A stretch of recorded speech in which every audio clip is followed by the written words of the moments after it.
Hey, deserving listeners, some of you have been sending me this video asking me to react to it. This is the OKBaby YouTube channel with Oscar and Kyra, so I thought I'd watch it and react. My name is Dr. Kirk Honda. I'm a therapist and a professor. Let's watch. I finally accepted it, which is why I'm actually even able to laugh about it. It feels nice. We actually tried to make this video before, but it was very rough. Yes. It was too fresh. Yeah, way too fresh, and I still was not fully accepting it, and but I'm better now. So yeah, Kyra broke up with me. Okay, so I watched a little bit of their channel before watching this, and they have a YouTube channel with their family. They're a young couple with 3 young kids, all but I think between the ages of 0 and maybe 6 or 7, I can't remember, but young kids. And they mainly, I think from him, I didn't watch all the videos, but where they have these little snippets of their life where they will go riding bikes, or they will do chores, or they'll do activities with the kids, or, you know, just there's a whole genre on YouTube of this sort of material. And as you know, I've talked about this before, that I find the ethics of putting your children online to be dubious, because all of us agree that people shouldn't be included in content that you have control over without their consent. And none of us believe, I would imagine, that children can truly consent to being on a YouTube channel. Because, you know, if you asked a 16-year-old, do you want to be on my YouTube channel? We would think that a 16-year-old would be able to make a yes or no response to that based on adequate information and understanding of what they're saying yes or no to.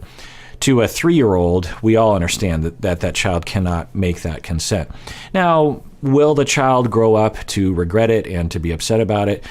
I think only time will tell. I'm guessing there will be research that will look into that sort of thing. But even if it's like a 2% or 5% chance that your child will absolutely regret it and hate you for having put your childhood on the internet, I think that's not worth the risk. So I think these kinds of channels should be questioned. Now, maybe there are some ethical principles that these channels follow, like some content is not posted while others are. Maybe, you know, and as I was watching, the children, at least the videos that I saw, they're not super focused on, you know, some YouTube channels, they'll focus on a tween's sexual maturity, for example. I won't go into detail, but there are some famous examples of that people have sent me. And so maybe there's some principles you can follow that will reduce the likelihood of the child growing up and regretting you having done that. But anyway, so that's what this channel is.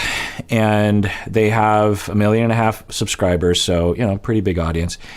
And they often will talk about their marriage on the YouTube channel, and now they're saying that they're about to break up. It seems like he is taking it harder than she is, but let's find out. Not yours, but you know, we've been best friends for so long, and I would say we genuinely have stayed best friends the whole time. And it got to a point in my mind where I felt like, are we just best friends? Like, I feel like that's what we are. Is there more to it than that? All right, so as a couples therapist, I have been with couples as they are contemplating breaking up or post breaking up. And this is one of the things that people will say is they'll feel like friends or roommates or family members and not really spouses or in love, that kind of feeling. And it's a hard thing to scientifically measure, how in love versus how much do I consider you to be a best friend versus how much do I consider you to be my partner or my fellow parent. You know, there's different roles that we take on, and there's different values. Some people, they don't really care. There's like, well, you know, love is for teenagers, and I'm all about family and about working together as a team and having respect for each other, and I'll grow old with this person and die with them because I love this person. You know, there's different values. And so for Kyra, she seems to be saying that she lost the spark. Let's see if we get some more information. And more to it than that. But at this point in our lives, I don't feel like there is more to it than that. And nothing happened that's like crazy and dramatic. Nobody like cheated. Nobody like... Feelings were hurt though. You did some things that hurt my feelings, but I found out later on like a month later that it's because you were holding these feelings inside and kind of resent. Okay, I don't know, but it sounds like what they're saying is that although she didn't cheat in terms of that word, there were some minor infidelities, maybe emotional. I don't know. I don't want to spread rumors, but that kind of sounds like what he's saying. And he's saying, okay, well, yeah, you didn't cheat, but there were some things that you did that hurt my feelings. So first off, I'll say that this is healthy so far. Well, is it healthy? I don't know. I can't tell. But in terms of if this wasn't on YouTube, because I don't know if it's healthy to put it on YouTube. I can't know that for them. But is it healthy if they weren't on YouTube and they were just talking about this topic in this way? Yeah, absolutely. You can see, because undoubtedly when they go to a dark place, they probably have a lot of hurt feelings, particularly him, maybe some anger, maybe some judgment, some criticism, some resentment. But they're not going there right now. They're talking about things that are more diplomatic. They're expressing their feelings. And he even was tearing up a little bit earlier, which is healthy for everyone to do when they're feeling sad, which I think he is. Anyway, so he seems to be saying that there were some transgressions that hurt his feelings. But then he says, but then I realized it wasn't that you were cheating or going in that direction. It was that you were just unhappy with what was happening, and I guess that makes sense to me. But can you please clarify that I wasn't cheating? Yeah, you weren't cheating. People will dig into You did a lot of things that bothered me. I wouldn't consider them full-blown cheating, but it was definitely lines. So knowing the internet, she's like, people are going to read into that, as I just did, and they're going to think that I cheated, and so can you clarify that I did not cheat? And then he says, well, yeah, it wasn't full-blown cheating, which is meaning it was half-blown cheating, which is still cheating. I mean, how do you kind of cheat? Any kind of cheating is still cheating, right? It's just you're not working your way around the bases, if you will, or it was emotional infidelity or something. So, and then she is saying, Oscar, you can't say that. Now, they also talked about how they already recorded this video, and it sounds like they've recorded a number of videos to announce this to their fans. And what an interesting world we live in now that this would be a thing, right? And I'm not making fun of it at all.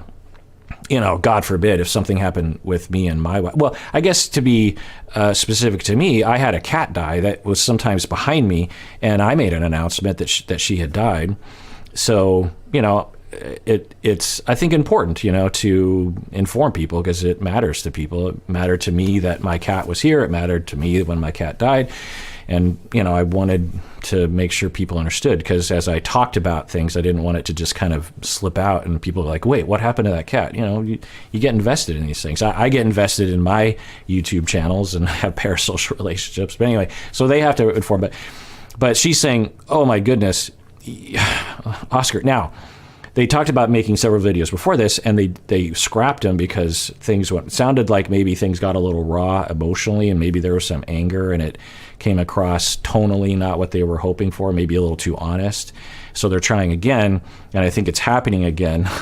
And she is given the opportunity later, obviously, to edit this out, but they kept it in. So I kudos to her for leaving this in because I think she's like, well, I think this is basically what I'm saying, and maybe they'll clarify exactly what happened. But so the first observation I have as a therapist is that they're communicating fairly well, like I said. The second thing is that they seem to have some disagreement about what appears to be minor infidelity. Let's see if they get into it. What about that situation bothers you? It's not that situation. I just feel like once we sit here and start naming specific things, do we want to talk about when I had mental health issues? You were not there for me. We don't need to dig into all of that. Yeah, you're right. And I do think something like this, it's sad that it took this, but I wish I was better for you back then. So two things. One, she's saying, look, do we really want to get into a back and forth about what each of you, because they've probably been there before, right? And this is something that I talk with couples about, even when they're trying to make things work, is there can sometimes be this toxic zone in a relationship. I don't love the word toxic, unhelpful, destructive zone of a relationship where it's a tit for tat, where you're just like, well, you did this. And then the other person, without, providing empathy, says, well, you did that, trying to So here's a little litmus test about how your relationship is going. Is if you have a tally in your mind about, well, okay, sure, I did that, but they did this. You know, if you have like a catalog in your mind of everything that your partner has done wrong in the relationship, and it's kind of at the ready to use as ammunition to defend yourself, things have gone somewhat off the rails, sometimes completely off the rails, but it's not a good sign. When I work with couples, I'll know that their relationship has improved to a certain extent where they stop cataloging things. They stop holding on to ammunition like that. So they're kind of in that zone. It doesn't sound like it's super destructive, but you know, he's saying you had some minor infidelity, and he's saying, well, and then she said, I'm going to cut that out, but then she kept it in. I don't think that was by accident. And then he says, well, why don't you want to bring that up? Because that is kind of relevant. And she's like, well, because if you bring that up, then I feel compelled to bring up times where you completely wronged me. I mean, the audience will be the judge of... The other thing I'll say is that whenever there's tension, and there isn't a lot of tension yet, they're starting to get a little bit tense, but not terribly. We get triangulated into that, right? We both push ourselves in and we get sucked in by them. And there's a tendency to want to side with one or the other. We have a tendency to black and white thinking. And when we see couples that are breaking up that we care about, even people we don't care about, we tend to immediately try to identify who's the good one and who's the bad one. Often there is not a good one or a bad one. Often both people are trying and they went down a road and bad things happened from both sides. Maybe it's not a 50-50 thing, but it's not a black or white thing. And so they probably know that and probably have experienced that even prior to this, that there'll just be this tendency of like, who's the good one, who's the bad. Plus, a lot of us have relational traumas that we will project on, we will displace and transfer onto this. And so she's trying to get out ahead of that. She's like, well, if we get into that kind of talk, like it's tit for tat, then that just creates drama and heartache for everyone, and let's just maybe not go there. Having said that, it's possible that this is a reflection of the relationship where he is expressing fair, or it's fair for him to express that she hurt him in this way, and she doesn't want to acknowledge it, or because she says, you know, there were no cheating, and he's like, well, there was kind of, so maybe that's a look into their real relationship. By the way, as always, whenever I react to anything, I have no idea about the real nature of their relationship. I can only go off of what's here. So who knows what's really going on behind the scenes. Just I didn't know better. I didn't understand these things. Like I feel like I'm understanding them now, going through my own like sadness and heart. Oh, that was the other point that she brought up, was that she said she went through some mental health issues. He's referring to, I'm going through my own sadness. I'm guessing that it was sadness, maybe depression, hard to know. And she was going through a really hard time, and she feels like he wasn't really there for her. And now he's saying, wow, I'm going through a really rough time too. And so now I can kind of see that and regret it. And in his discourse, he's basically saying I was wrong for not being more empathetic during that time. Points, you know? Yeah. The thing is, it takes two in a relationship. Mm-hmm. And Oscar is not like, yes, there are things he has done to hurt me or made us drift apart or like all the things, right? Yeah. But so have I. Mm-hmm. And I think the biggest thing is... That's great. So it's easy to come from a place of, I was the wronged one. You were the toxic one. You were the gaslighter. You're the narcissist. And I was the victim. Instead, she's saying, which can happen, there can be people that suffer from narcissistic personality disorder, or there are abusive people, but it would be tempting for her to go down that road. I think it's tempting for a lot of people to go down that distorted road, if it is a distortion to begin with. But she's not. She's like, look, he wronged me, and I could easily catalog all those things, but also I did things to him, so we both did things to each other. And then he's like, so this is great. So as a therapist, what I'm hoping for are some outcomes with couples as they go through this. There are certain tasks. It's sort of like when you're raising a toddler, there are certain tasks you have to accomplish. You want to get a little bit of independence. You want to wean them. You want to potty train them. You want them to start to walk if it's possible. You want them to start to talk if possible. And so there's certain markers that you're looking for, and you go on a campaign, a very slow campaign, and it's not something that you can just like implement right away. And some people it's a little later, some people it's a little sooner, some people develop this way, So we're trying to, there are certain outcomes we're looking for, like when the first word or first sentence, the first steps or that kind of thing. Well, with a breakup like this, there are certain tasks, or certain things we're looking for. And for everyone's sake, so that everyone, and mainly the kids, so that they can all get their needs met. And one of the things that needs to happen is they need to be cordial, and they need to have a working relationship moving forward, because they're going to be connected very much so for the rest of their life, particularly over the next 20 years as their kids are being raised by the two of them, right? And possibly by step-parents. So they have to be bonded. They have to like each other, maybe even love each other as friends. They have to have communication. They have to have the ability to disagree with each other. A lot of people, when they break up, they just slam each other. They hate each other. They dig up all the dirt and they fling it at the other person. And then sometimes they even end up in court. There's lawyers involved. And then when dust settles, they hate each other. They don't want to talk to each other. And they have 60 more years of raising their kids together. And the kids will suffer. So if you have no kids, then by all means, if you care to, completely blow up the situation and move on, block them on all the social medias, and you'll never have to see them again. There's some consequences of that as well, but far fewer than when you have kids. They have 3 kids together. So they have to try to see the other side. They have to try to push past the urge to attack.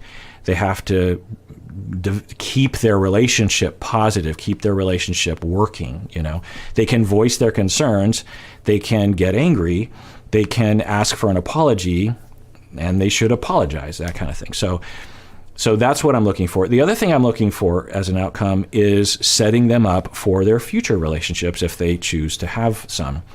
In order to trust the next person, the way you approach the next person, the way you even are attracted to people in the future, has to do with our working models of ourself and other people. And listen to my whole deep dives on attachment theory for this, more detail on this, and all my other episodes where I talk about this. But so if you have a very negative idea of partners in the past based on reality or distorted either way, then as you approach your next relationship, you're going to expect negativity because that's what you've seen in the past. That's your interpretation of what happened in the past.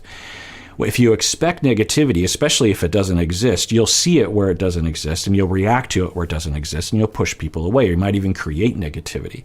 It's a very simplistic way. I hope that translates into some examples in your mind. I don't want to go into the details. Maybe I will, but I don't want to right now. So another outcome I'm hoping for is that they have a realistic narrative about what happened in the relationship.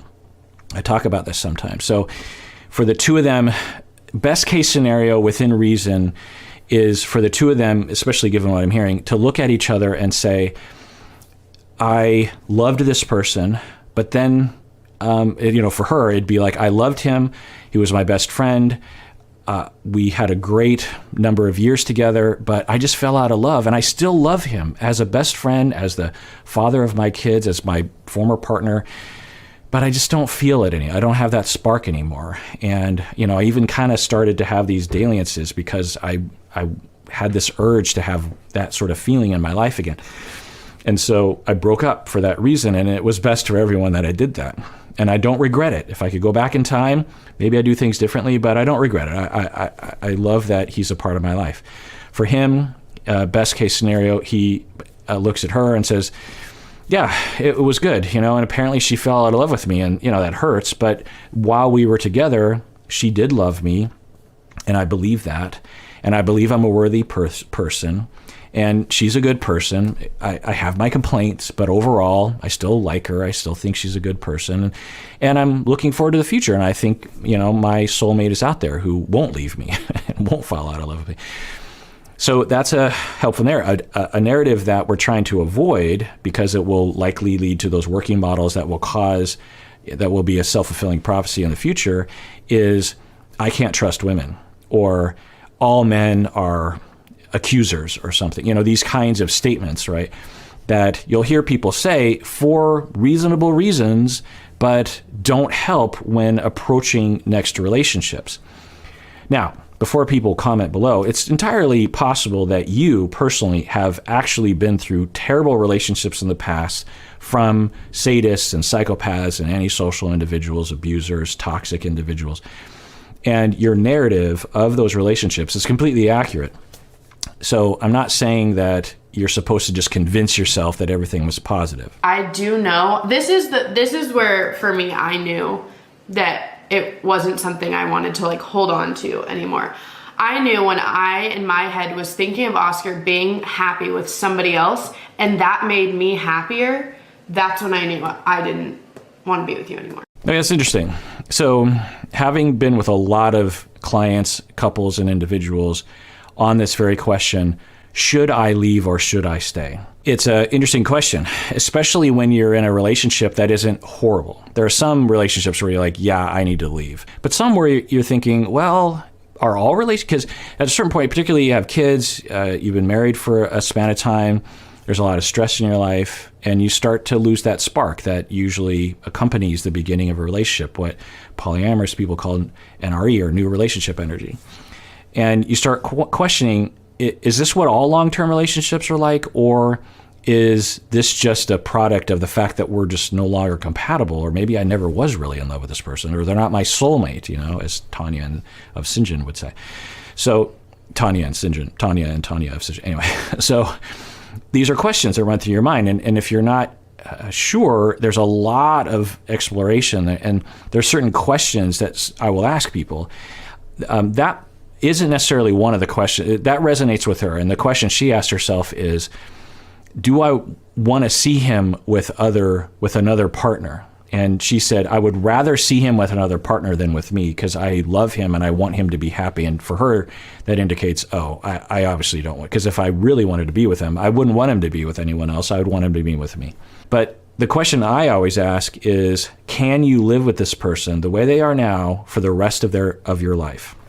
Because that question, I think, often gets at the heart of the matter. And I will gauge how fast someone will answer the question and in what way they answer the question. Now, I can never know if that answer will sustain, and it often doesn't. There's often a fluctuation to that answer. But the question is, can you live with your partner the way they are right now for the rest of your life? Because if you can't, then there are two kind of roads. One is like, well, obviously I don't want to be with this one. The other one is, well, they have to change. And so sometimes you can actually go to therapy and in couples therapy and work on the things that you want to change. And if that doesn't work, if you give it a good try, 6 to 12 months, maybe beyond, and you still, even after there have been some changes or opportunities for change, and you still don't want to be with that person the way that they are for the rest of your life, then often what I find is that soon later the person will resolve to leave, but not always. Some people, I've been in therapy, I've worked with clients for 5+ years who mull over that every session, every week for a good portion of the session. We are mulling over that question, should I stay or should I go? It's a hard decision to make. When I think of you with somebody else and that's what I want for you, I don't think you're in love with that person. Really? Don't you think? I don't know. I've never heard that side, so it's a lot to take in right now. But I don't know. I guess so. Like in a way, that's like even more loving. I don't. In a weird way. Yeah. So she's asking him, and this is often the case for the person who is doing the breaking up. They will kind of look for validation from the person they're breaking up with. Can you agree that I'm making the right choice? And what we hear from him is some hesitancy to answer in the affirmative for that. And that's often what therapists do, is we don't necessarily listen to the words. We do, but we're really often looking at the subtext, what's between the lines. And it's pretty clear what she's saying. The subtext is, I made this decision and I feel pretty good about it, and it impacts you in a negative way. Do you can you validate that it was the right choice to make? Can you understand why I made the decision? And often the people in Oscar's shoes will say like, no, I don't understand. I can't really relate. I think you should have given it more time. I think you're making a mistake. You're throwing something away. That's often what people in Oscar's position. Or you let your love go a long time ago when you shouldn't. You should have worked harder. You should have seen the signs that you were losing the love and tried to rekindle it, which are all valid criticisms, but not necessarily helpful at this phase, But anyway, so she's saying, can you agree that since I want you to be with someone else, that's clearly a sign that I shouldn't be with you anymore, that I should leave you? And he's like, well, that's interesting. That's a lot to take in. That's a great response. Instead of, because it is a lot to take in. He's like, whoa, I haven't heard that before. And then he says, well, actually, it's kind of like you love me even more because you care so much about my feelings. So there's some resistance, I think, on his part to validate her. Maybe that's a sign of something, I don't know. And then she starts to talk over him instead of listening and stopping and say, well, okay, I could see your point, but I still kind of believe that I'm making the right choice. Anyway, it could also be argued, like if I heard that from someone and they were looking for me as a therapist for confirmation that clearly I should be leaving this person, if that's what I'm thinking, I would ask more questions. And I would say, well, do you want to be with him? This is another thing that happens for people that are breaking up. They'll have a feeling like, I don't want to be with this person, and they'll look for evidence, like scientifically, so to speak, that their decision to break up is completely valid. But there is no scientific way of demonstrating you're making the right choice. But the fact that you want to break up is all the science we need. That's your choice. You can choose. In the same way, when you go to a restaurant, you can choose what to order on the menu. It's up to you. It is your choice, and no one can take that away from you. People can argue with you. People can think you're making a mistake, but it's your choice. It's your choice to stay in a relationship or to leave.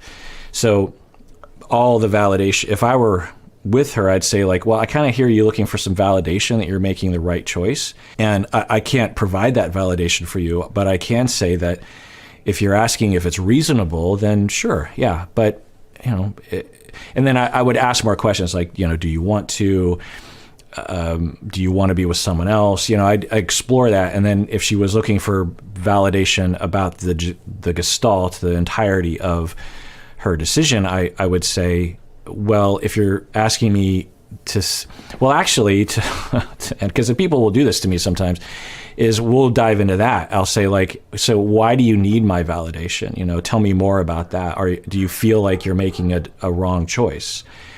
Another question that I'll ask people, my dogs are barking, is that maybe I should start a family channel with my dogs, my wife and my dogs, along these lines. Anyway, so the thing that I ask people is, and I find this to be very telling, and maybe you can, if you're on the fence about a relationship, you can ask yourself this question. If you could leave and have no consequences, like people being upset or devastating someone or dealing with the fallout in your family or friends, or even dealing with the fallout with your kids, would you leave?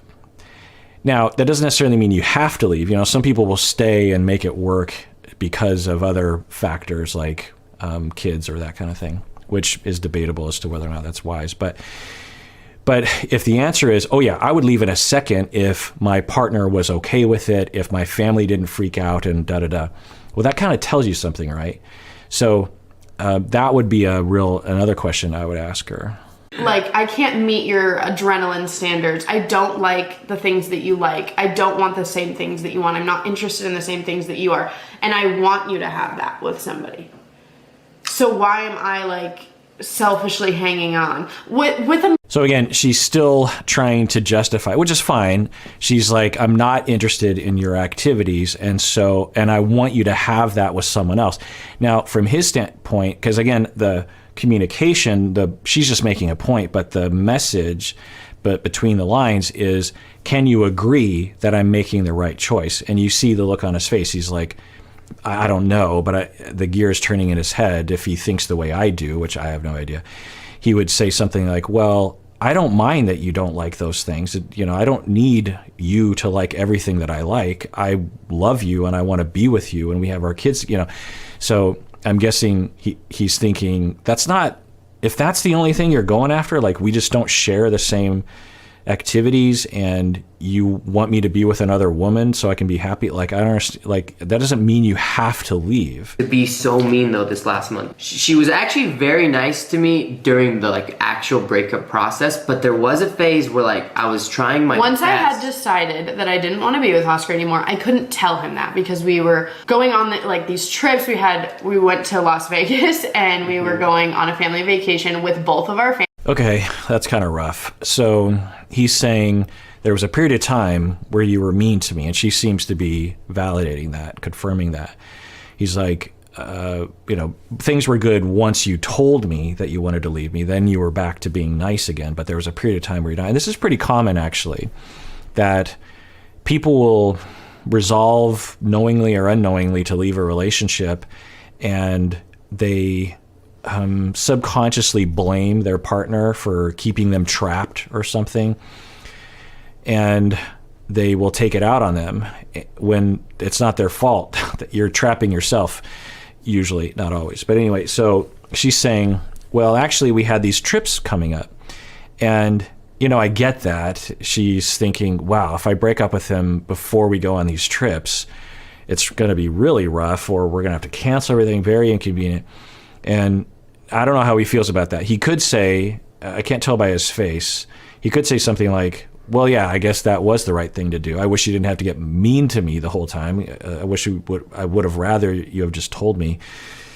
Or if he would say, yikes, so you secretly had broken up with me in your mind and then were mean to me because it was inconvenient to you because we were going on some trips. Like, why would you do that? Families to Disneyland with our kids for Christmas. So I couldn't tell him because I didn't know how he was going to take it, and I didn't want that to like mess up what we were doing for our kids. And I felt the distance. I knew something was wrong. I was trying to overcompensate. Angry instead. And which I shouldn't have done now looking. She keeps talking over him. I don't know if that's a pattern. I keep talking over them, by the way, so I'll just point that out. But I don't know if we're seeing an overall pattern. I can't tell. He's saying, yeah, I couldn't tell. I mean, and she's like, yeah, I was angry. I took it out on you because of the frustration. That's very mature of her, very differentiated of her to admit that. She could have easily said, I don't know what you're talking about. Or, well, I was only mad at you because you were being such a jerk face. She's taking full responsibility. Yeah, I was mad. I was mean to you unfairly because I was struggling with this thing and I took it out on you. Back. I mean, it's hard to do these things. Like, I don't have a perfect way. So you were doing a lot to push me away. Not like in a subconscious. Right. That was another thing I was thinking and she's admitting that as well, which is really healthy. She's saying subconsciously, I was trying to push him away by being mean to him so that he would break up with me and I wouldn't have to break up with him. And that's great that she can admit that, and I'm glad it didn't last for too long. It's not great that it happened at all. But this is something that a lot of people do when they're breaking up, when they make that decision. That one, and I've talked about this before, that ironically, when you are breaking up with someone, you are also, paradoxically terrified that your partner is going to reject you. Not break up with you. You'd be glad to be broken up, but you don't want to be emotionally rejected. There's this fantasy that you're going to break up with someone and they're going to say like, oh, you know what? I disagree with your choice because I love you so much, but honestly, it's okay. I still like you. When you're breaking up with someone, there's this hope that the other person won't reject you back, won't say something like, well, I never loved you, or you're the worst person, or I'm going to talk crap about you. You're hoping that things will go okay. And when you don't have that reassurance, when you rarely do, people will avoid that because, ironically, they're avoiding rejection from the other person. They will avoid rejecting them because they're trying to avoid being rejected by emotionally. Hope that makes sense. And you'll stay in a situation much longer than you ought to because of that. And you might also try to push them away so that they break up with you so that you don't have to risk that rejection. You'd rather be rejected by them breaking up with you than by you breaking up with them and being guilt tripped. And maybe that's a point that I should make. It's the rejection of shame and guilt, that if you break up with someone, the other person might shame and guilt you. And if you have a complex around shame and guilt, you'll do everything to avoid that, including destroying your life and your partner's life in the process by going way beyond the expiration date of a relationship. I was just angry. I also felt like I was lying to you, and that's not my personality. Like, as soon as I decide something, you know that. Like, I want to say it. I want to tell you. I can't just like keep it in my head. And so the second that I was able to tell you, which I actually wanted to even wait longer until we were back home from our vacation, but I told him on vacation at Disneyland. Right. I was going to say that often when you put things off, you're like, well, okay, after this next thing, it builds up so much in you, particularly if you're apparently like her self-reported personality type, which is you want to disclose. It'll come out anyway, either in your actions by being resentful and angry, or you literally just can't take it. You'll just say it. So it would have been better if you had said something before being on the trip. But anyway, the other thing I'll talk about is the ethics of how to break up with someone, which we do not talk about enough in our culture. We have very limited discourse around this. And I often will talk about it because I've observed it over time, that we need, there are certain protocols to certain things in life. Like when you go to a restaurant, there's a protocol of when the waiter comes over, there's a way of talking, and there's a set procedure. There's certain things that have to be checked off the list. When you are asking someone to marry you, in American culture, Seattle culture, we have a certain set of things in the mainstream culture that you do. You become engaged, and you have the engagement party, and there's a ring, and then there's the wedding invitations, and there's this procedure. And with breaking up, it's like we have nothing. We have no protocol, we have no culture, we have no ceremony, and we should, because the vast majority of relationships end, including marriages. So we include all relationships. Whenever you engage in a romantic relationship past a few months, most of those relationships end. So, and we have no discourse around it. We have no procedure. We just have like, well, don't ghost them or something.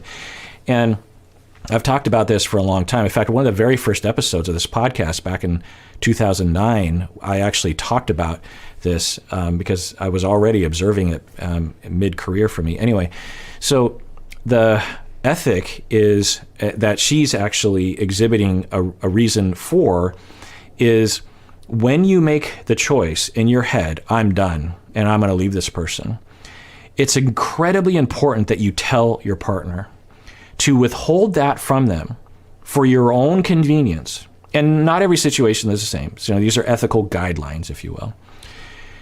You have to tell them right away because, one, they deserve to know. Two, if you tell them later, I made this decision a long time ago, that's a betrayal. You're like, wait, so this whole time I've been saying I love you and kissing you, and we've been making plans for the future, and you've just been lying to me this whole time.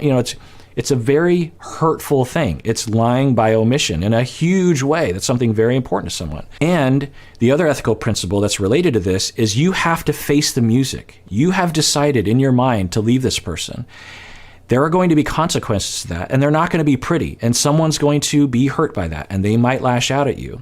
Now, if the person's abusive, then there's obviously things that you can do. Like if you're in an abusive relationship and you withheld this information, then it would make sense, right? Because you've got to get to a safe house, or you've got to get your support system or something, that's fine. But in the vast majority of relationships that don't involve abuse or intimidation or threats, then the consequences are going to happen. There's going to be emotions. There's going to be pain. There's going to be rumors flying around.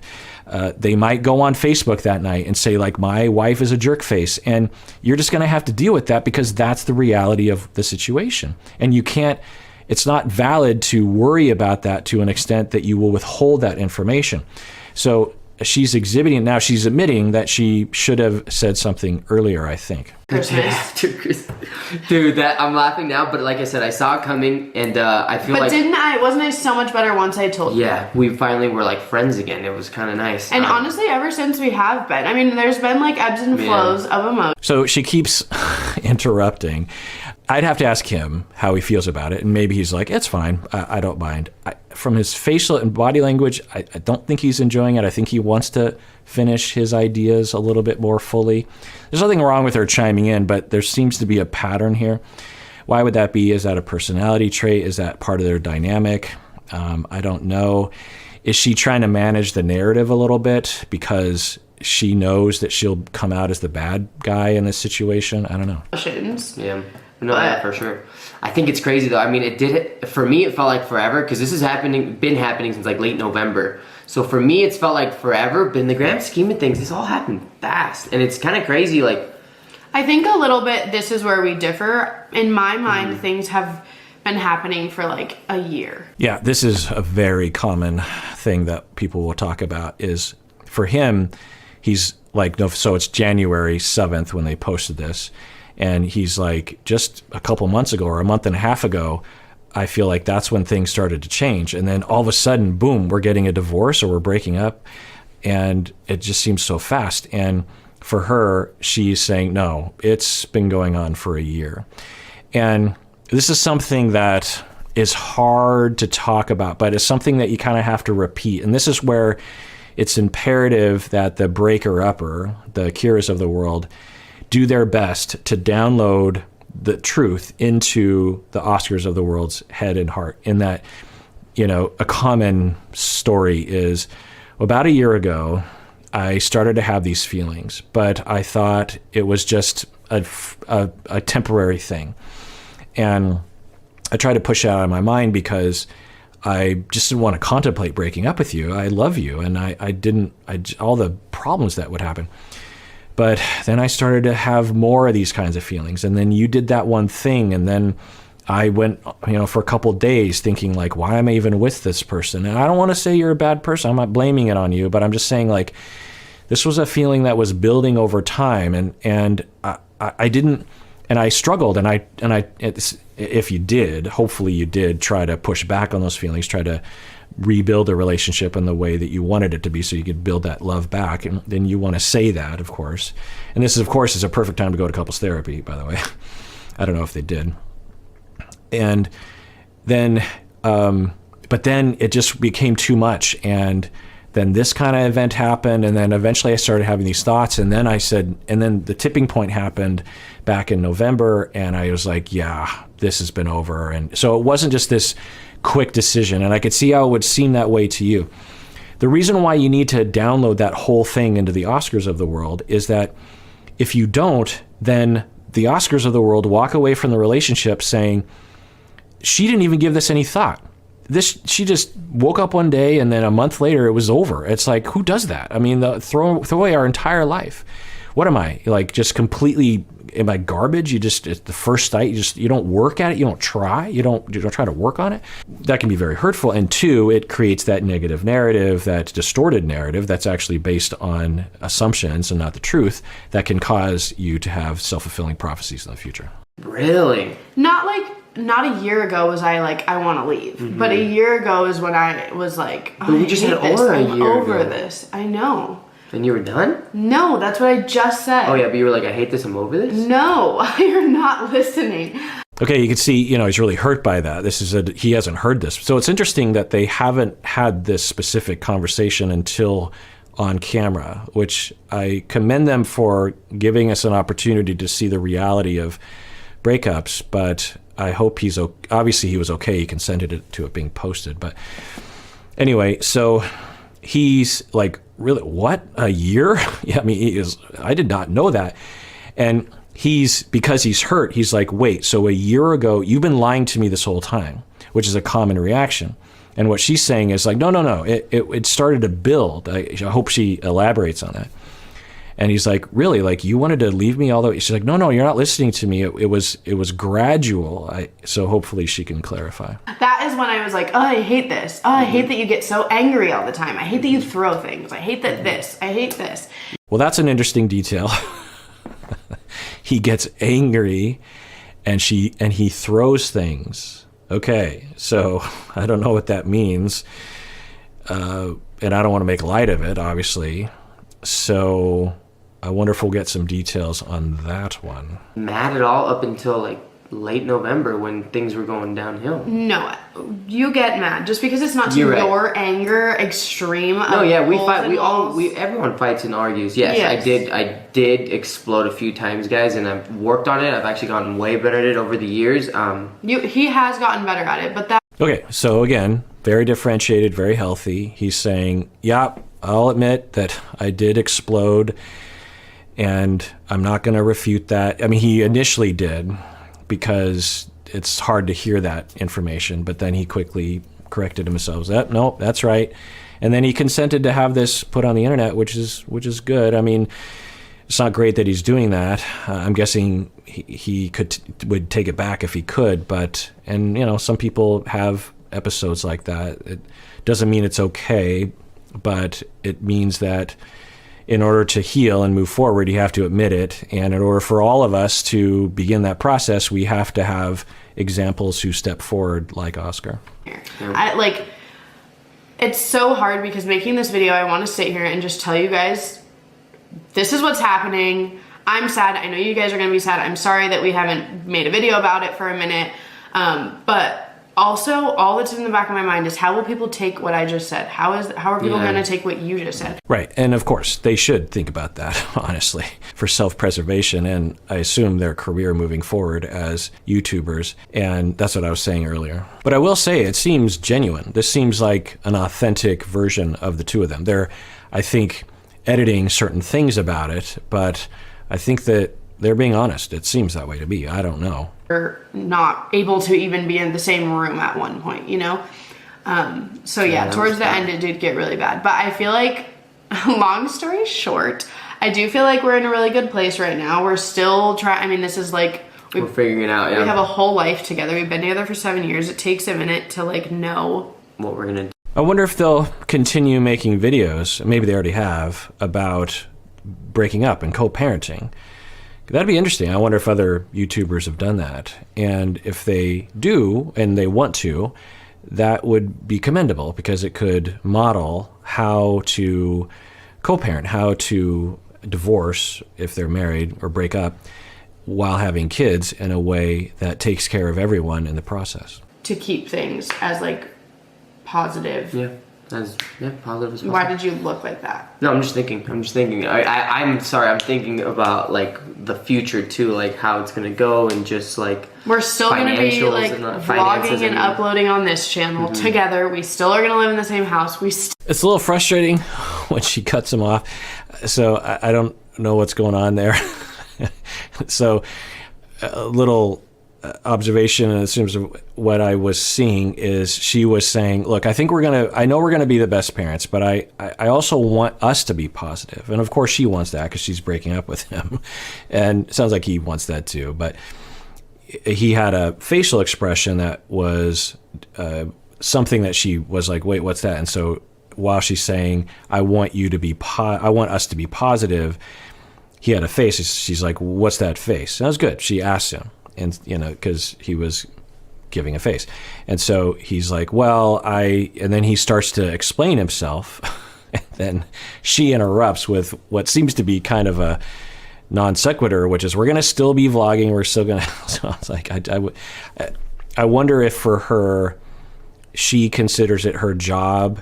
I imagine this stems from her childhood role in her family. I don't know. I would imagine that. I don't, in terms of she had a role kind of foisted on her as a young one to be the spokesperson or to be the one in control. And I wonder if that played into their issue. I don't know. I'm just speculating. But I will say that she has consistently, the first time she interrupted him, I thought, well, they're just talking, but it keeps happening.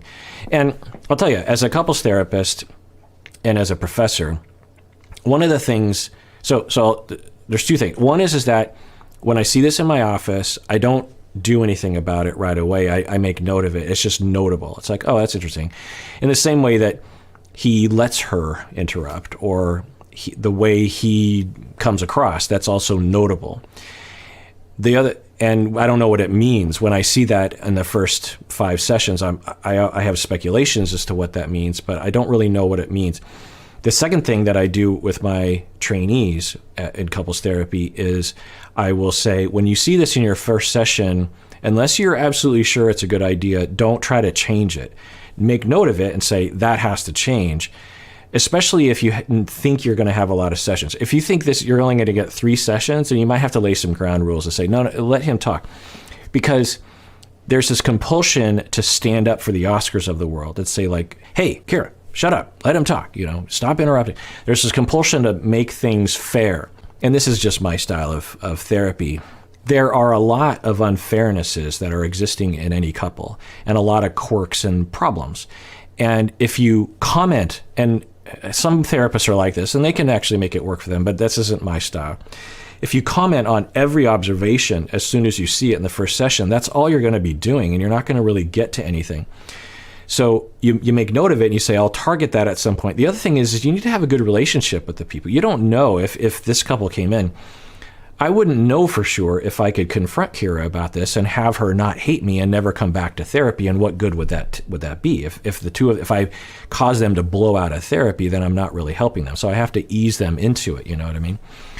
So there's that. The other thing I would monitor is, does Oscar feel like he is being imposed upon unfairly in a very overt way, such that I would probably be obligated to stick up for him on a certain level.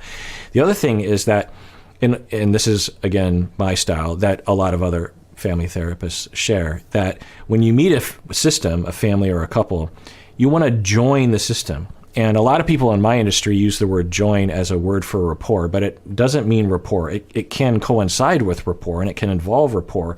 But joining a system means you join the system, like you join a club. You sign up to be a member of the family. So you become a part of it. You don't just stay distant. Plus, it's impossible really to do anything from a distance. So you got to be involved. You got to become a part of the system. You got to start mixing it up with them a little bit. And when you join the system, you kind of have to adopt their rules, because if you don't, you won't be invited into the system. So you have to allow, so to speak, the interruption behavior to happen, because that's a part of how the system works. Eventually, once you're in the system and you have rapport and a good relationship, then you can start to make some suggestions and some movements, but not early. Owe me just as much money as the stripper. Stupid. I barely threw anything, but sure. Tell them you barely didn't and how much it was. Okay. Then you sound like an idiot. Tell them. I was trying to underplay. Yeah. It was only $200. Only? What kind of money are you making? Not any, because you're not uploading. So Guys. $200. Okay, so they're talking about him going to a strip club, and what I'm observing as a therapist is they're able to joke around with each other. They're smiling, they're laughing, they're agreeing with, they're being playful. Those are all good signs that they can have that together. I feel bad for Oscar. He's being broken up with on the internet to 1.5 million subscribers. And how many of us have had that happen? Not many. I mean, think about the break, especially something like this. This isn't just like a year of a relationship without kids. This is a long-term relationship. So this is pretty rough. I feel bad for him. Well, I feel bad for both of them, honestly. I mean, I'm sure a lot of people say, well, they didn't have to post this. Well, they didn't have to, but if they just went dark, or they just started making their own vlogs or something, it wouldn't have worked, right? So, and their fans probably feel entitled to know exactly what's happening. They didn't have to post a video about it, but anyway, I feel bad for him that I don't know, just the amount of stuff that he's going through right now. Because according to him, he was in a beautiful marriage that everyone looked up to on the internet, and then things get a little, weird, and then boom, wait, we're breaking up? Wait, you've wanted to break up for a year? Like, what? He just found that out. What are we talking about here? The other detail, I don't know if I show this, is that it sounded like they've explicitly agreed to not date other people yet. So that's just another detail. Now, what I'll say about that is you have to be very clear. This is another ethic involved in breaking up, that the Oscars of the world typically will not date other people right away. Sometimes they will, but often they won't, because if you make an agreement not to date. But the Kyras of the world often will start wanting to date earlier, on average, not always, because they've essentially been. Another way to put this is that the Kyras of the world have already started grieving their relationship a year ago, because they started to kind of go down that road. And particularly over the past few months, Kyra has gone through some of the emotional grieving and loss and processing of this is over.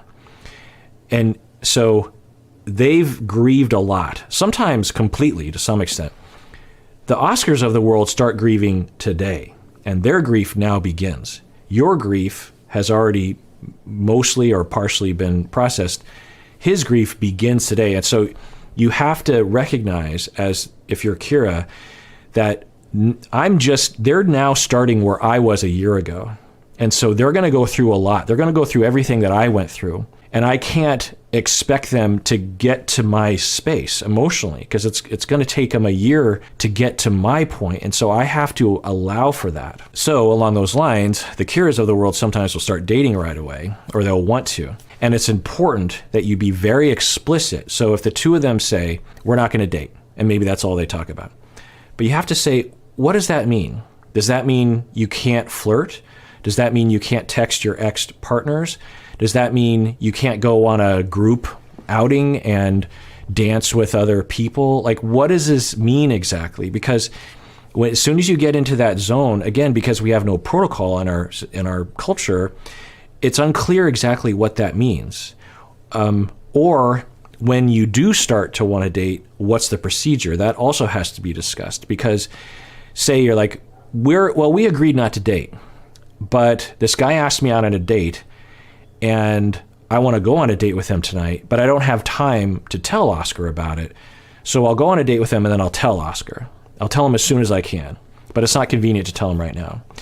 You go on a date, and you tell him, oh, by the way, I went on a date last night. I just want to tell you. And I was like, wait, I thought you said you were going to tell me.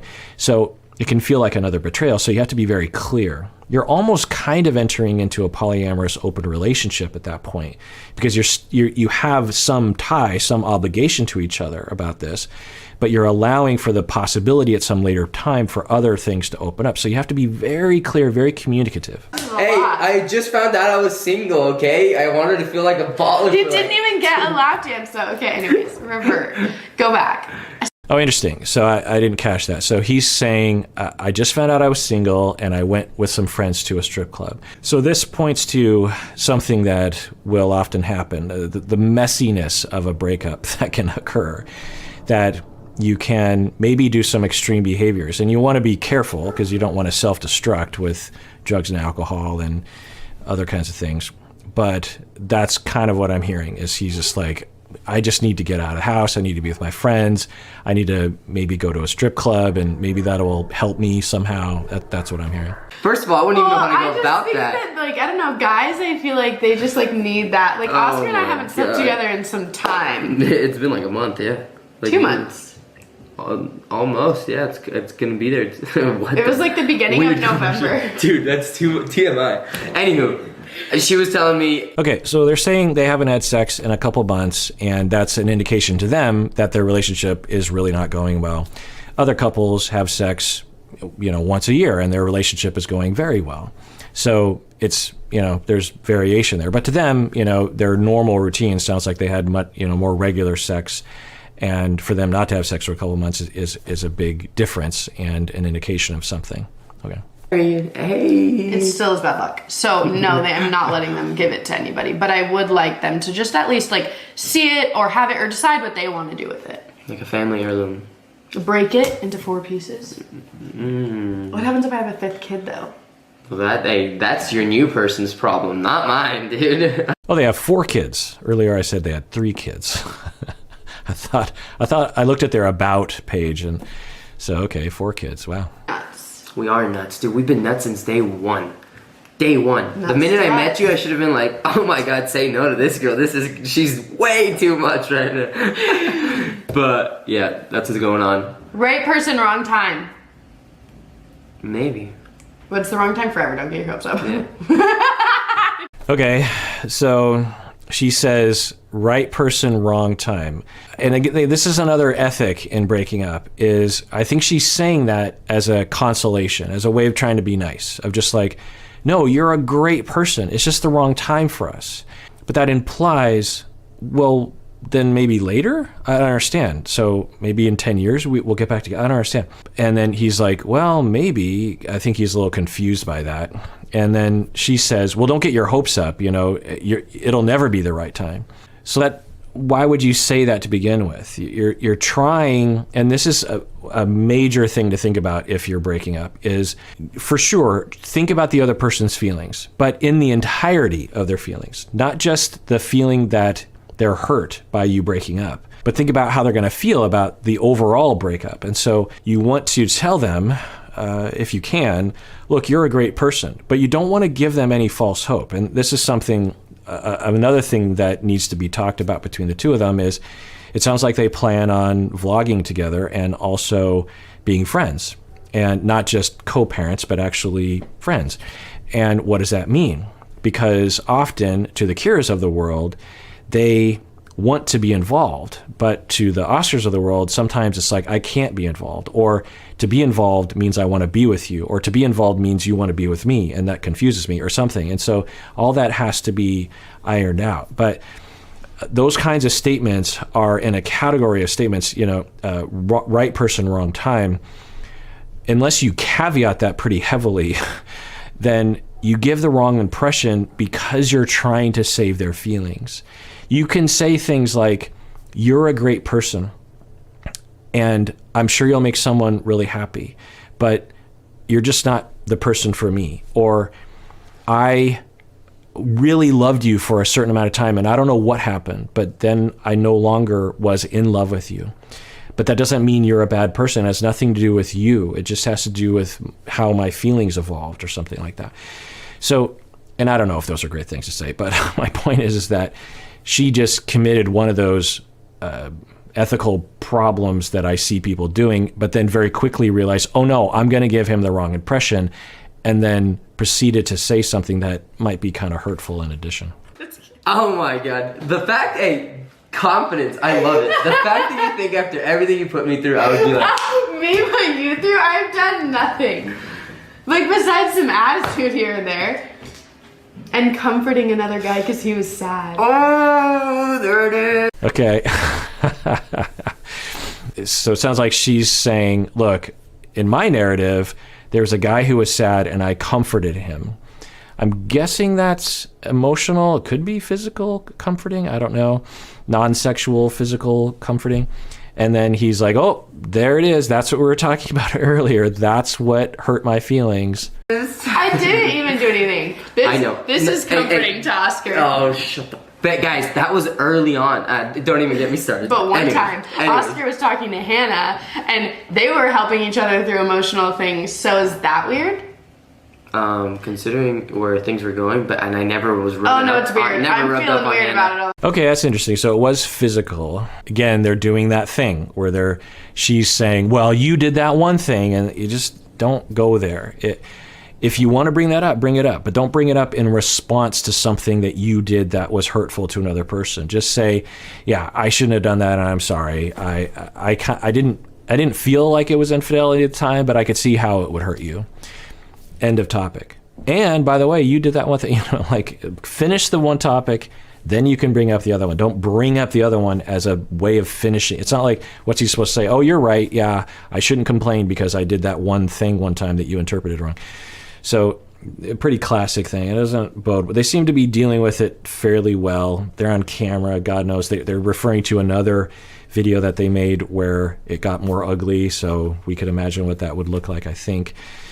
But another question mark is, was she just being platonic with this other guy? And most people would interpret it that way. And he has a jealous nature that he imposed on top of that and misinterpreted everything and felt his masculinity challenged or something. Of course, I'm but speculating completely. But I don't know. There's just a question mark there about that incident. Of course, that doesn't really have much to do with their overall breakup. It sounds like for her, that's been happening for a long time. Never rubbed up on Hannah. I never rubbed up on anybody, Johnny. Let's end. I'm gonna now, though. How many guys do you think I can rub up on? As many as you want. Okay, I mean, I think this is good that they're being playful about it and having a sense of humor about it. You know, they're communicating about some pretty heavy things. I mean, they're essentially talking about being with other people, and she's saying, I'm gonna rub up on other people, ha ha ha. You know, not as a vindictive thing, but as a meta joke. I think it's a meta joke. But I'd have to ask him. After it, because there's a possibility that he was starting to melt down a little bit emotionally and had to end it. It's like, oh, this is, you know, hurting my feelings. You have a callousness to your, I don't know. Or is he just like, yeah, you know, it's over and we're still friends and we still joke and we're kind of chaotic in that way. So moving forward in life, I don't know. Ew. Don't zoom in on me.